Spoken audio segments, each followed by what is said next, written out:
3 দান খায়রাত, এটাও জুলহিজ্জার 1 থেকে 9 পর্যন্ত মাথায় রাখতে হবে।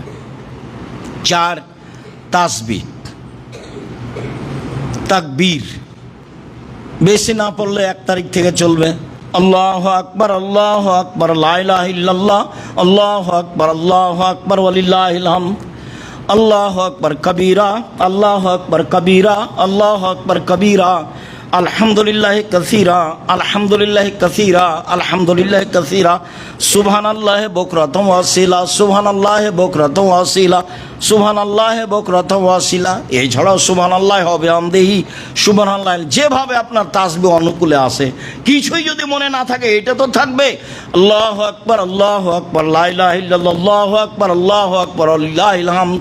একবারে জুলহিজ্জার 1 তারিখ থেকে চলবে 13 তারিখ পর্যন্ত, এক টানা। তাহলে তাসবিতে থাকেন, মানে তাকবীর।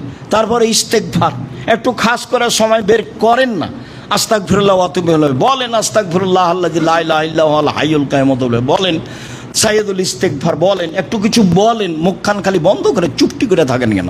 যখন ঝগড়া লাগছে তখন এমন বলে নিচ্ছেন, আর যখন আড্ডা পিটছেন তখন আর একজন পাশে আছে, কি না বলছেন তার কোনো হিসাব নাই, একবারে বলে একাকার করে দিচ্ছেন। আর তাসবির সময়তে মুখখান চুপটি লেগে থাকে। লাগে কেন? থাকে কেন? আল্লাহ নবী বলছেন যে চাইলে আল্লাহ খুশি হয়, আর না চাইলে আল্লাহ বেজার হয়। তো এটার উত্তর কি? চাইলে আল্লাহ কি করেন?